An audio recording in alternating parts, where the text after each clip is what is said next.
Well,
many of you may not know, but I grew up in a really small town. I grew up between Stephenville and Granbury, exactly in the middle, in a little town called Bluffdale. Growing up, there were 250 people total in my hometown. My parents, I personally grew up on 40 acres. My parents owned 40 acres, and we leased another 600. And at our height, we leased about 1,800 acres, and we ran cows and farmed and that kind of stuff. And so I grew up farming and ranching. I know how to rope. I know how to ride horses. I know how to do all that stuff.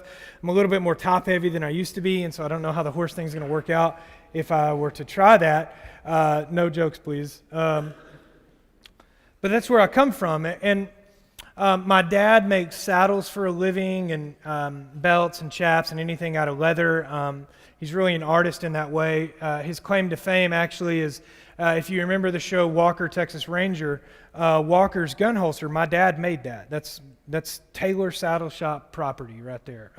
So we're famous. We got a little fame in us, the Taylors.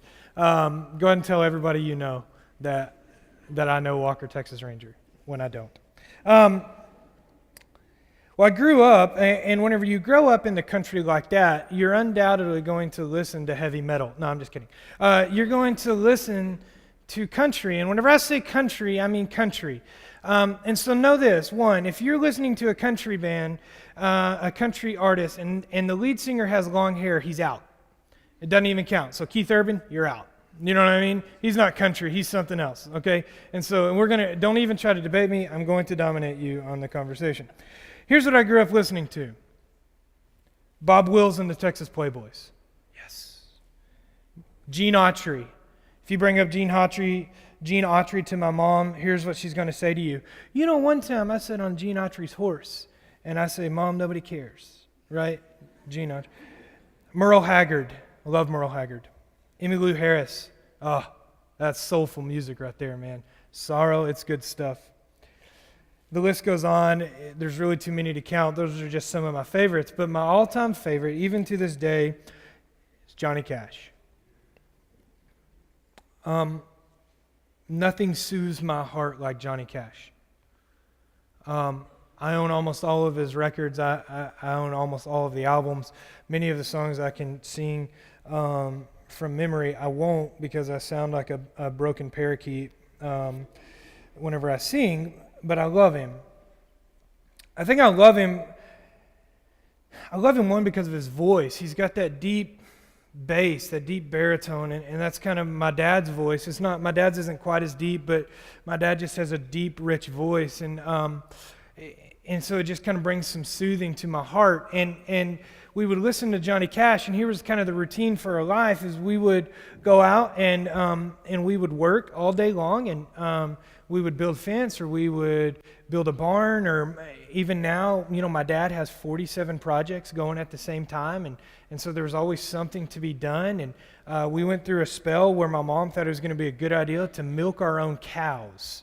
And so I had to wake up every morning at 5 o'clock in the morning and milk my own cows. And I'm like, Mom, there's a grocery store. They do this for you. It's ridiculous. And the milk's gross. But that's side note. But we listened to Johnny Cash. We'd come in the evenings, and my dad would put on a Johnny Cash album, and we would listen and dance and sing in the kitchen to Johnny Cash every day. It was awesome. Johnny Cash grew up in Arkansas. He was the son of sharecroppers, a very poor family.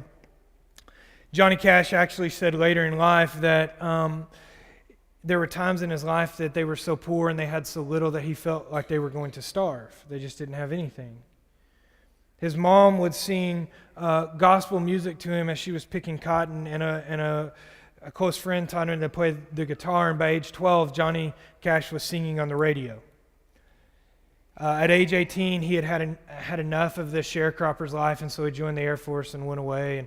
And many of you know this because you saw the movie Walk the Line. And in the Air Force, he saw a movie on Folsom Prison. And Johnny Cash had always been obsessed with the jail scene and what prison life was like, and so he wrote his famous song, Folsom Prison Blues. He was in Memphis, Tennessee after the Air Force, and he was playing, and the owner and proprietor of Sun Records had heard him sing and said, "Hey, you need to come record a record with us." And he said, "You will like the guys that we have. We have a great young singer named Elvis Presley that we just signed, and a great young singer named Roy Orbison that we just signed, and you can go on tour with them. It'll be great." And so Johnny Cash cut a record and started touring. 1956, Folsom Prison Blues became the #1 country song in all of America, and Johnny Cash was a huge hit.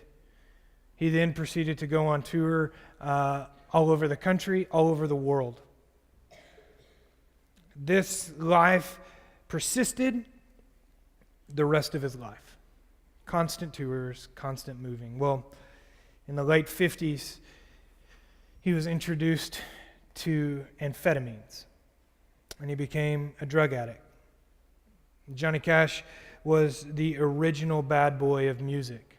He was the original artist to trash hotels. He was kicked out of the Grand Ole Opry, if you don't know, for kicking the stage lights out because he got mad at the sound guy. He would go on benders where he would not eat or sleep for days and days and days, and he would just take pills, and that was his life. Well, it caught up to him. In 1967, Johnny Cash was going through a pretty vicious divorce, and his record sales had begun to slump, and there was a hot young band out of England called the Beatles that were taking away his fan base, and Johnny Cash was spiraling out of control, and he didn't know what to do. And so in the summer of 1967, Johnny Cash decided to take his own life. So Johnny Cash took a whole bottle of pills, and he crawled into a cave. He had a cave just outside of his house in Tennessee that was called, let me get this straight, Nickajack Cave. And his plan was to take the pills and crawl into the cave as far as he could go and then lay down and die. The plan was to get disoriented inside of the cave, and then he couldn't make his way out, right? And so Johnny Cash crawled, and he crawled, and he crawled, and he crawled. He said he crawled on his belly underneath rocks. He left the light behind, and he crawled into the deepest, darkest part of the cave that he could find. He curled up into a fetal position, and he waited to die. But inside of that cave, something amazing happened. In his autobiography, Johnny Cash, The Man in Black, it's a great book. I have it in my office if anyone wants to borrow it. He says this of his moment in the cave. "The absolute lack of light was appropriate. For at that moment, I was as far from God as I'd ever been. My separation from Him, the deepest and most ravaging of the various kinds of loneliness I'd felt over the years, seemed finally complete. It wasn't. I thought I'd let Him in, or I thought I'd left Him, but He hadn't left me. I felt something very powerful start to happen to me, a sensation of utter peace, clarity, and sobriety. I didn't believe it at first. I couldn't understand it. The feeling persisted, though, and then my mind started focusing on God. And there in Nickajack Cave, I became conscious of my destiny. I was not in charge of my own death. I was going to die at God's time, not mine. I hadn't prayed over my decision to seek death in the cave, but that hadn't stopped God from intervening. I told my mother that God had saved me from killing myself. I told her I was ready to commit myself to Him and do whatever it took to get off of drugs, and I wasn't lying. Johnny Cash went on to cut several gospel albums. He went on to later write a book called The Man in White by the Man in Black, which Billy Graham calls the greatest example and the greatest biography of Paul's life that he's ever read in his whole life. It's also a great book. I have it in my office. Johnny Cash went on to influence millions of people to the gospel of Jesus Christ and became one of the most prolific gospel writers of our generation. Like Johnny Cash, the prophet Isaiah finds himself in turmoil. So here's what's happened. The book of Isaiah begins with the southern tribes of Israel in rebellion against God. In 722 BC, the northern tribes, the 10 tribes of Israel that made up the northern kingdom of Israel, had been captured by the Assyrians, and they'd been hauled off. This is the famous quote where God says, "Listen, I'm going to kill a third of you by the sword, I'm going to kill a third of you by famine, and the rest of you I'm going to haul into captivity." And that's exactly what happens. In fact, to this day, historians do not know where the 10 tribes of the northern kingdom are. They completely disappeared. They're the lost tribes of Israel. They're gone. They're wiped off the face of the planet.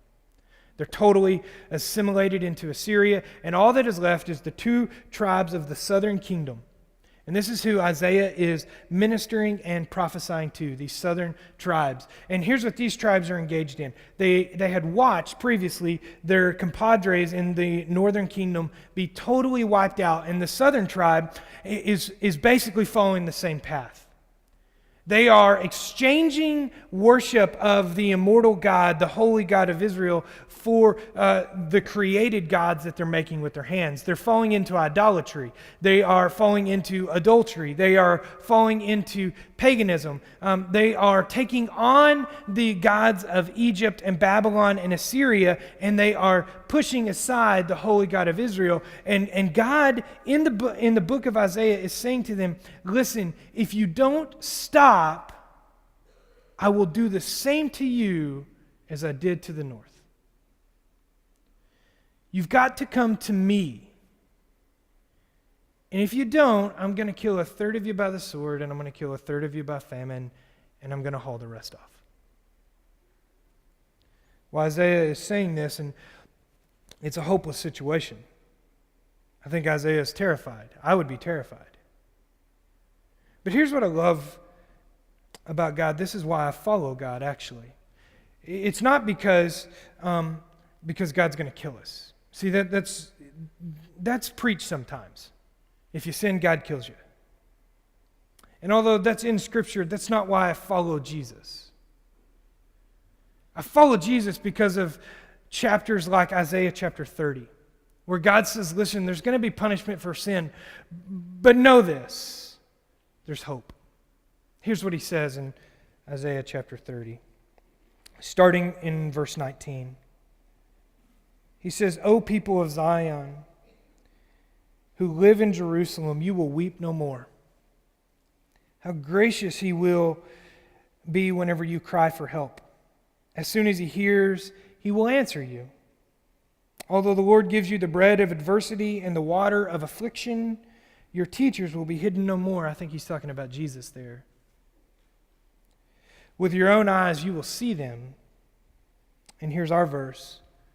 For whether you turn to the right or you turn to the left, your ears will hear a voice behind you saying, this is the way. Walk in it. Well, the trick on a senior Sunday is how do we take a sermon that is meant for seniors but also make it applicable to everybody? Well, here's what it is. This message is for seniors because, unfortunately, in our society, a vast majority of people think that whenever they go to college, it's like a freebie of time off, right? You get 4, and if you're like me, 12 years to do whatever you want, right? Yeah, guys, I'm coming into my 12th year of college.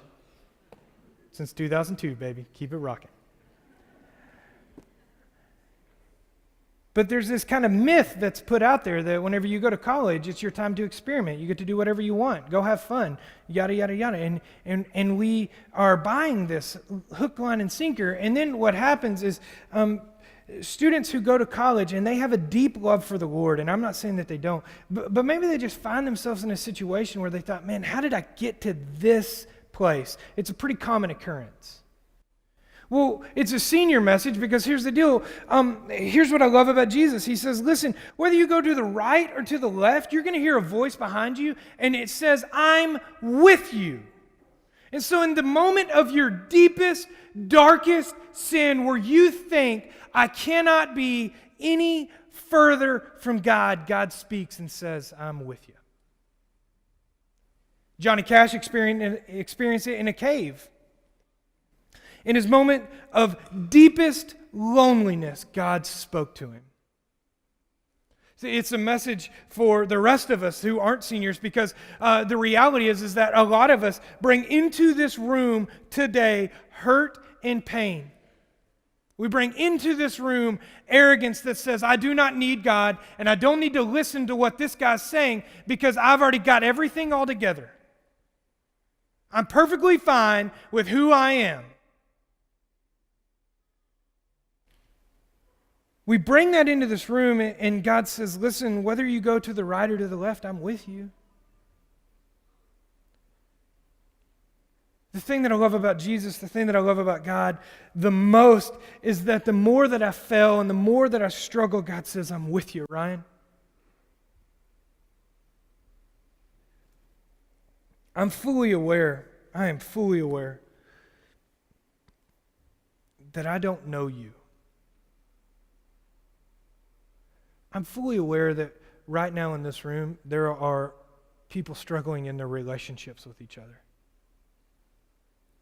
And that there's an immense amount of pain. And I know that in this room there is arrogance and there's pride. And I know that there are people in their hearts that are saying, Ryan, if you knew who I really was, and if you knew what I had really done, and if you knew the pain that's in the wake of my life, you could not say to me that God is with me. Well, I'm telling you that Jesus says to you, He says, I know you're going to be messy. I know you're going to be messy. I know that you're going to mess up and you're going to feel awkward and you're going to stumble and you're going to fail and you're going to fall and it's not going to work out and you're going to try and you're going to want to give up. I know that. It's the whole point of the cross.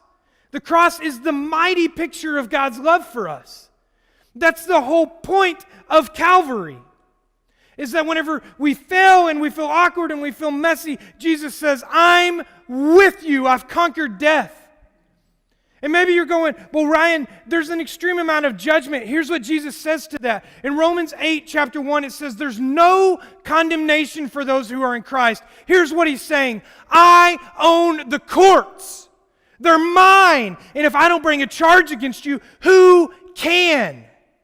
If I can't bring judgment, or if my people that I own cannot bring judgment to you because I own them, it's mine. Isaiah chapter 30, verse 21 is so important because every one of us at some point in our life is going to find a moment where we say, God, how did I get to this place? How did this relationship dwindle down into this? God, how did I get to this place where the floor fell out from underneath me and my whole life and all my hope that was placed upon this thing, it didn't work out for me?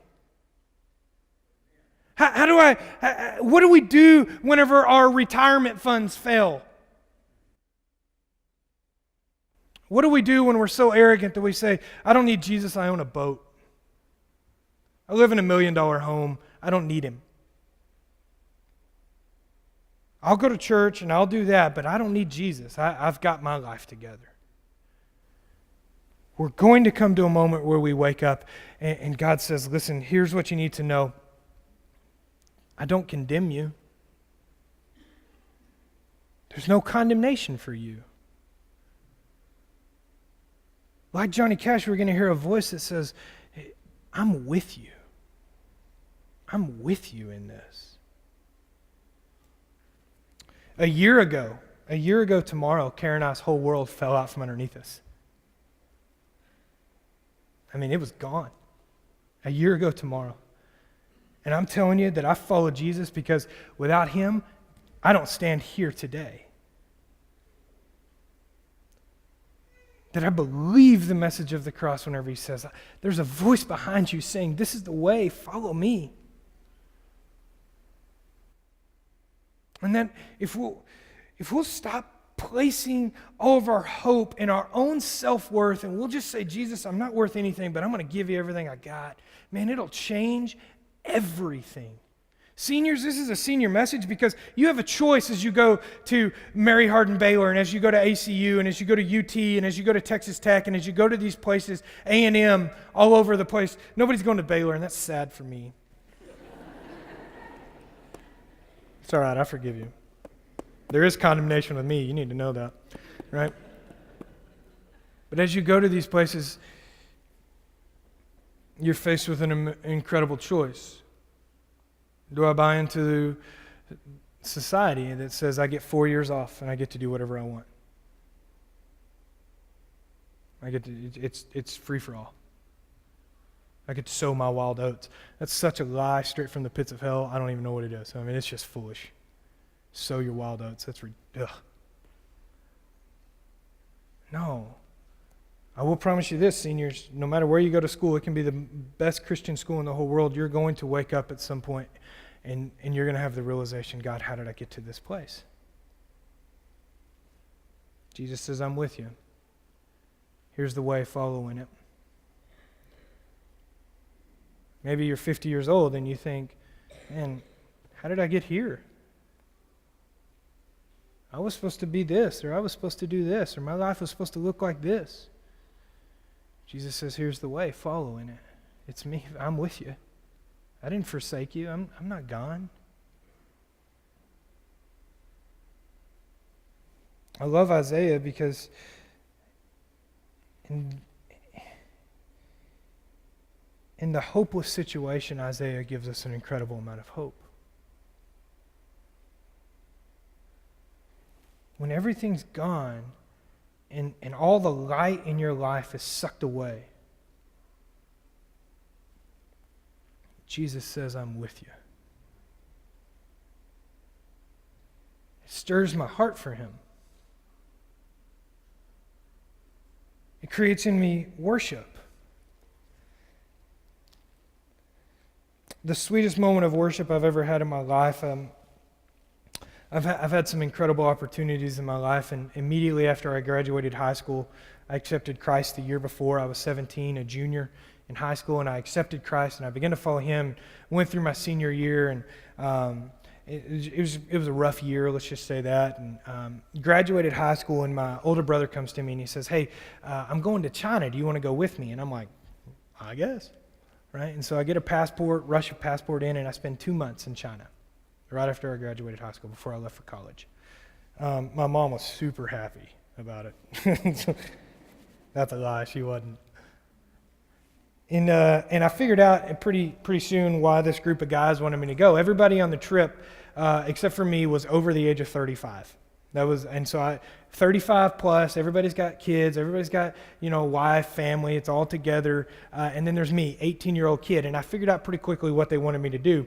We went to build a fence around some land that these missionaries had to teach people how to grow soybeans. And what it involved was, it was a 2-mile hike up and down this trail, and the only post that they didn't have T-posts, they had 60-pound 5-foot-long concrete blocks, 4x4 blocks, and they needed somebody to carry the post. And so I got to go on the trip. And I literally spent 2 months, concrete on each shoulder, 2 miles up and down a trail.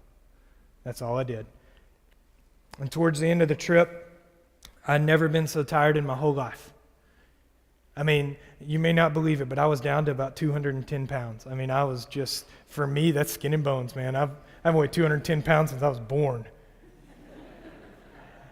And I'm laying on a rice mat on a dirt floor in a hut in China. My feet are bleeding. I'm sore. I mean, I've never been in so much pain.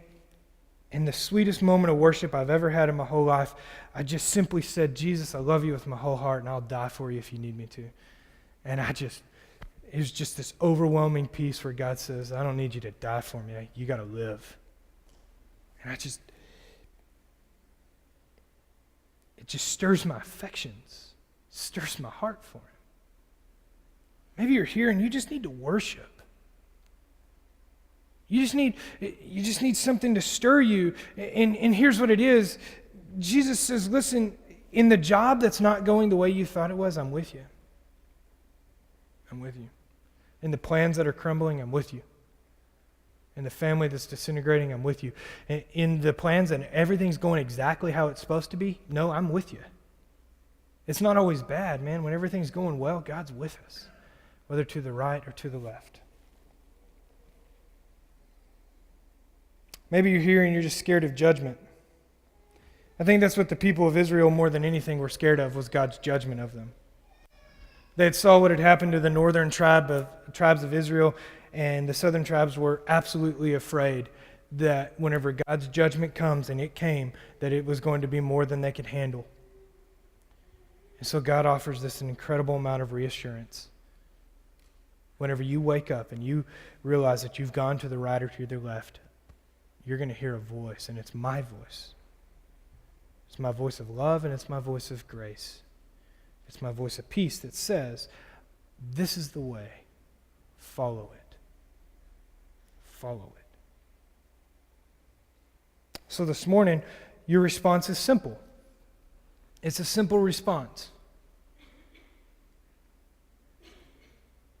Will you listen to the voice of God? Will you hear it and follow? Will you hear it and follow? Maybe you're here and you do feel messy and dirty and awkward. Jesus doesn't want that, man. He doesn't want that for you. That's the voice of Satan. It's the voice of Satan. And so maybe you just need to come and you just need to pray and confess some stuff and just say, Jesus, I feel so dirty. Jesus says, I do not condemn you. I don't condemn you. I don't judge you. I love you, and I showed it on the cross. That's what I did. And so maybe you just need to come and confess sins. And maybe there's somebody in this room, man, that you just hold some ill will against. That you're just mad at them. I mean, you've got a little Hatfield McCoy situation going on, and you're mad at them, and you don't even know why. Man, take this moment and just dart across the room and just say, hey, can we get coffee? I mean, I'm 100% convinced that if we could just trap world leaders in a Starbucks and just make them get an espresso, and just sit down, we wouldn't have any wars, Those guys don't believe in coffee, though. I'm just kidding. I have no idea if that's true. Maybe you're here and you just need to worship. You just need to sing your hearts out. I tell the students all the time, and I believe it with all my heart, I really believe that God just wants us to sing sometimes, and that the people whose voices, who they hear themselves and they think, is that noise me? That those people just make God happy. God says in Psalms, I sit enthroned upon the praises of my people. So maybe you just need to sing.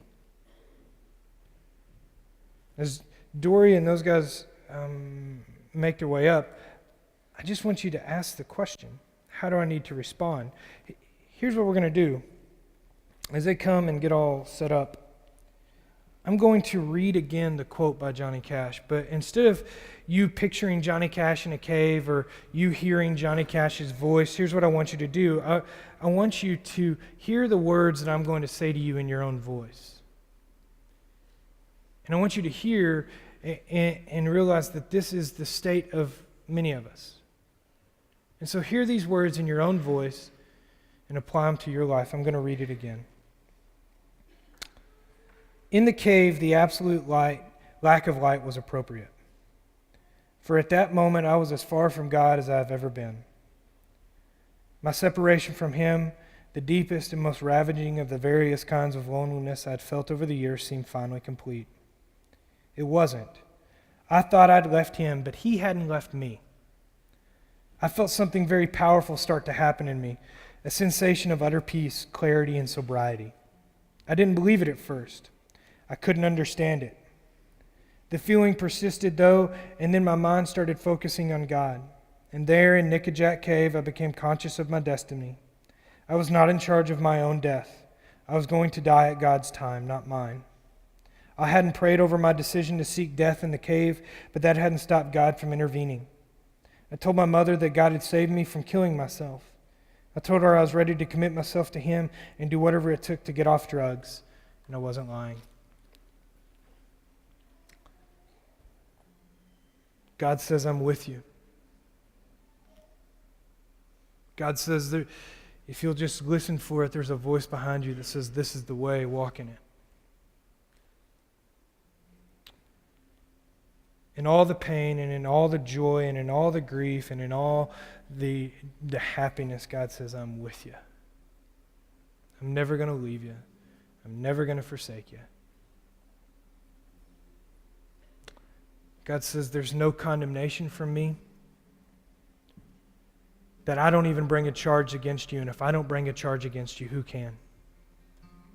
I own the courts. They're mine. And so you don't have to feel messy. You don't have to feel awkward. You don't have to feel dirty. You don't have to feel arrogant. You don't have to feel prideful. You can just simply follow Christ and let Him work His goodness in you. The truth of God is this, is that if you will seek God with all of your heart, you'll find Him. And so God's saying, listen to my voice and seek me.